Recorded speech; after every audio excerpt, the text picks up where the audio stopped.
Audio on demand from Vision Christian Media. History Makers with Matt Prater. Coming off of drugs, you're going to have emotional problems, but I kept chasing after God. And he's using this vehicle to bring people out of that dark into the light. And I went forward and I knelt at the front, and it was a radical conversion experience. And that's where the big change happened, and that's where we decided we're going to use our music for God, we're going to change our songs.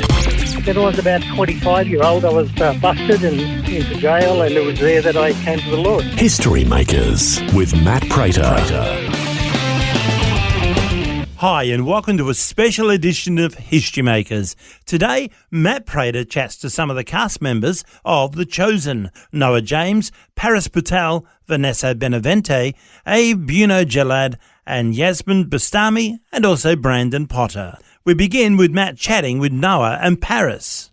Great to have you along, guys. I'm a massive fan of The Chosen, and it's so good to be able to connect with you today.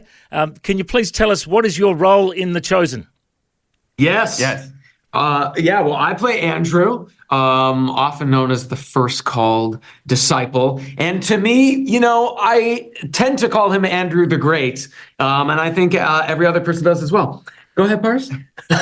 I don't agree with that, but I am Paris Patel, and I play Matthew, also known as the Beloved. I'm just kidding. That's what I call myself. No, but I am the former tax collector turned scribe on The Chosen. Very cool. Well, I've been watching since season 1, and I'm so excited for season 4 coming out in cinemas. I'm so pumped about it. Let's just focus on you for a moment, Matthew. So it's my name, Matthew, which means gift from God. You're right, it's a great name. You're a little bit quirky in the show, and I think that's great to show that the disciples weren't all perfect saints, were they? They were all, a quirky bunch. Tell us a bit about how you developed your character, Matthew. In developing Matthew, it was a team. This was a character that Dallas really wanted to bring to life. He felt it was plausible that Matthew could be on the spectrum, given his attention to detail, especially with his own book and things like that. And I think it just added more rich subtext to him because it kind of showed him being very intelligent, but having a hard time processing the world, and which resulted in him feeling isolated and not really feeling understood or seen. So I think that's really resonated with our audience, and seeing kind of Matthew's journey evolve from then to now, and seeing how much he's grown in confidence and kind of finding his family and these guys bonding with them and finding himself. And I think that's such an important thing to really take into account is finding your own identity. Yeah, very cool, mate. And while I'm looking at you as well, I'm remembering a scene where Jesus is going through the Beatitudes before he does the public speech. He's going through it with you, and you're kind of like, "Are you sure you want to do this? This is, what was it like? Did that impact you when you were, listening to that speech?"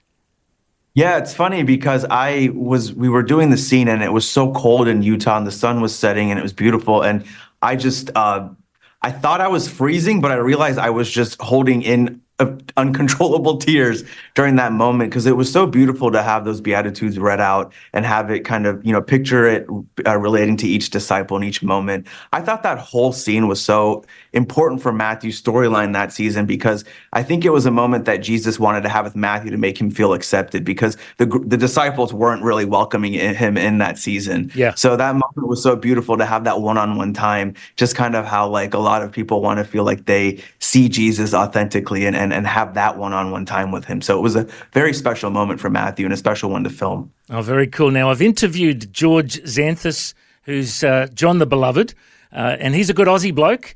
I know you're Aussie friend. Yeah. Does he behave himself on set? Is he okay? Is he embarrassing us? The worst. Very Aussie. That's why I say I'm the Beloved, not John the Beloved. No, I'm kidding. No, George is. No, he does. Yeah. He's the best. Yeah. I actually just saw him yesterday. We were playing games. So there was only one moment, by the way, while filming that the slightest Aussiness came out, and now I never let him forget it. And so he was saying one line, doing great in the accent, and then, it came out, and now my interpretation of it was like, he said something. He's like, okay, we've got to get the cinnamon. And now I do my version of a horrible Aussie accent just to get at George, just to tell him, like, I heard The true Aussie comes out in George Yes. when he eats Vegemite sandwiches and Oh. between breaks on set. And, There's no, it's only Vegemite. It's like, I don't know what you're putting it on, but it's barely anything there compared to the amount of Vegemite. Yeah, it's like half the tub of Vegemite for the sandwich. Yeah. The sodium level is out of this world. Only George can pull off the beloved. Yeah, some people say Vegemite is like sin. It's just evil stuff, So, yeah, I mean, it's up to you whether you have it or not. It's up to you. But not Tim Tams, my friend. Tim Tams are the best Cool. gift to the world. Awesome. Well, guys, we're so looking forward to season 4. And I've got to say, Matthew, I loved you in the Jesus Revolution as well. You did a cameo in that. I saw you in that. Yeah, thank you. You're listening to a special edition of History Makers with Matt Prater. We continue with the interview with Matt and some of the cast members of The Chosen. Matt asked Vanessa about her baby during the filming, and we also hear from Abe.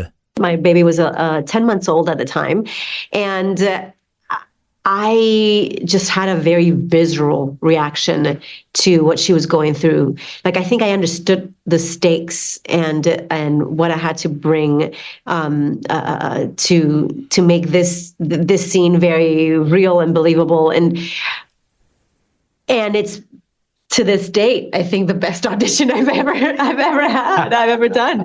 And it took.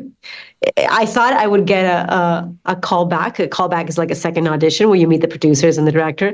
And I didn't hear anything for 4 days. I thought, what do I have to do to get a job in this town? It's like, nothing is enough. And then 4 days later, they told me, you're booked and you have to go to Texas. So for me, it was, I was kind of always a bridesmaid, never a bride with auditioning for this show. I was like, I tried 4 different times, many different characters. And then, like you talk about everything in your life leading to this moment. It was sort of interesting because when I finally did get the call, it was not because of anything that I did. It was because, it was like bottom of the ninth. That's an American baseball, reference. Just means the clock was ticking and they needed somebody to step up to the plate. So I'm so glad that they thought of me. And yeah, in many ways, who can control all of those circumstances? So I was slated or fated, whichever way you want to look at it. Now, I'm so excited about season 4 coming out. I've watched all first 3 seasons with my wife and kids. We all love it so much, and it's going to be in cinemas. What can we expect? Is there any? Have you got any spoilers for us, or any breaking news about the next episode?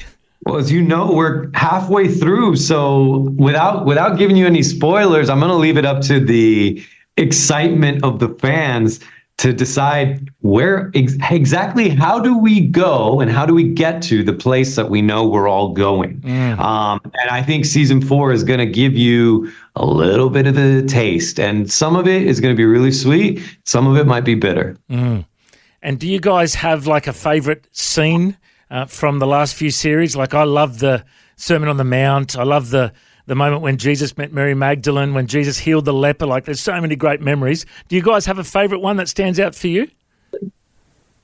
For my character, I just loved her monologue and in season 2, episode 3, by the campfire. Yeah.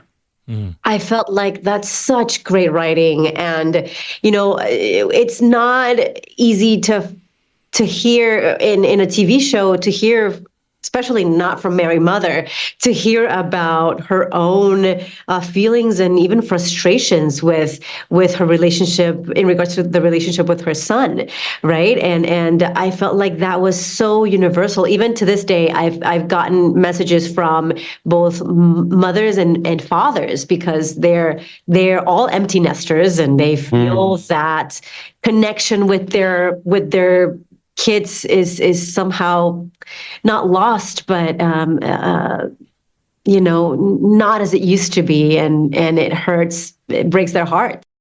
We continue with Matt and some of the cast members of The Chosen. Right now, Brandon Potter and Yasmin Bastami. I'm Brandon Potter, and I play Quintus, who's just a really nice guy. No, I'm a Roman magistrate, and as you probably know, the Romans weren't exactly the biggest fans of Jesus. So I'm a villain. One of the bad guys. Okay, cool. Yeah. One of the bad guys. It depends on how it's your viewpoints. Yeah, thank you, Yasmin. I Yes, appreciate what is that. bad Yeah. and what is good. Yeah. Yes, that's what we're all trying to learn in The Chosen. What is bad and what is good. I'm Yasmin. I play Rhema, and she is one of the followers of Jesus, and she is quick to just follow her gut and go with the flow, and is just so excited about life and is excited to learn everything she can about what Jesus has to teach everyone. And she has this newfound family with all these followers, and she also has a little romance brewing with one of the disciples, Thomas. Very cool. Well, I'm a massive fan of the show. I've watched all the series with my wife and kids, and I'm so excited about, season 4 in cinemas. It's going to be massive. What can we expect? Have you guys got any spoiler alerts or any teasers for the next installment? Spoiler alert. There are, in fact, shocking developments in this season. Yes. And one of them has to do with yours truly and Yasmin here. Okay. So, yeah, and it is it's explosive. It's brutal. This is the despair that hope springs from, right? Mm-hmm. This is a season where consequences get real, I suppose. Mm. Yeah. Now, could you have imagined the impact The Chosen has had all around the world? Like I was hearing Jonathan Rumi saying that it was on prime time in France, on the TV channel in France. It's been translated all around the world. It's impacted the whole world. Has it impacted you guys personally? How has it impacted you and your your worldview? I mean, for me, it's really more so just kind of, I love the material that we get to work with. Mm-hmm. Dallas, Ryan, and Tyler, our writers, they have just done such an incredible job creating relatable humans. They're just humans. They're people that I can understand, or maybe don't understand, and I'm trying to understand, but everyone has real problems they're going through that is so relatable to today. And to me, that just kind of serves as a reminder of everyone's going through something, and to try and live my life in the way that I'm learning that these people are living their lives and how they're trying to solve these problems. And, maybe I might be going through something similar. And even though this is a historical drama or a historical piece, it doesn't mean that I still can't take from it in regards to what we're creating and the lessons that Jesus is teaching and his followers are just trying to learn to better themselves. Mm-hmm. Very cool. Now, we haven't got much time left, but I want to ask about my Aussie mate, George Xanthus. I've interviewed him on the radio. Does he cause a lot of trouble on set, or is he behaving himself? No, you should talk to him. Yes. Your buddy George. Yeah, get him to behave, come on. Yeah, you let him know we said that. Okay, we'll pass that on. And I'm also curious to know, is there a favourite scene, like, the Sermon on the Mount, or Jesus healing the leper, or meeting Mary Magdalene? Is there a favourite scene that has impacted you guys? Oh, I'm such a sucker for the episode with Jesus and the kids. I know that that's like a corny go-to answer, but every time I see that episode, like tears well up. I start like genuinely feeling like more generous to my fellow man. So that's for me. Yeah, beautiful. And then I think for me, it's Allah's episode with his brother, who Dennis is, who plays his brother, and just to see, I love that it was just that the whole episode was just that, and it was just so beautiful, and their performances were so beautiful. Now our time's almost up, and I've got to be quick, but I just wanted to say you're in a movie released later this year with Miranda Otto, who's an Australian actress.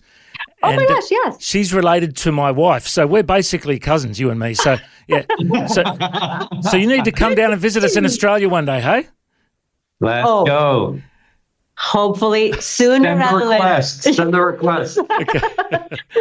We're so excited about The Chosen season 4, and thank you for joining us. God bless from all of us in Australia. Have a good one. Cheers. Take care. Thank you. Thank you so Matt. much. And See shout ya. out to Ozzy. And I've got some friends in Adelaide, so hello to Adelaide. God bless. Thanks very much. If you'd like to hear this conversation again, listen online anytime at historymakersradio.com. There you'll also find links to all of our social media channels, and you can subscribe to our iTunes podcast. History Makers is a faith-based ministry, and we want to thank everyone for their generous support. If you've got a suggestion of anyone we should interview, send us an email, info@historymakersradio.com. God bless. I'm Matt Prater, and my challenge to you now is to go and make history.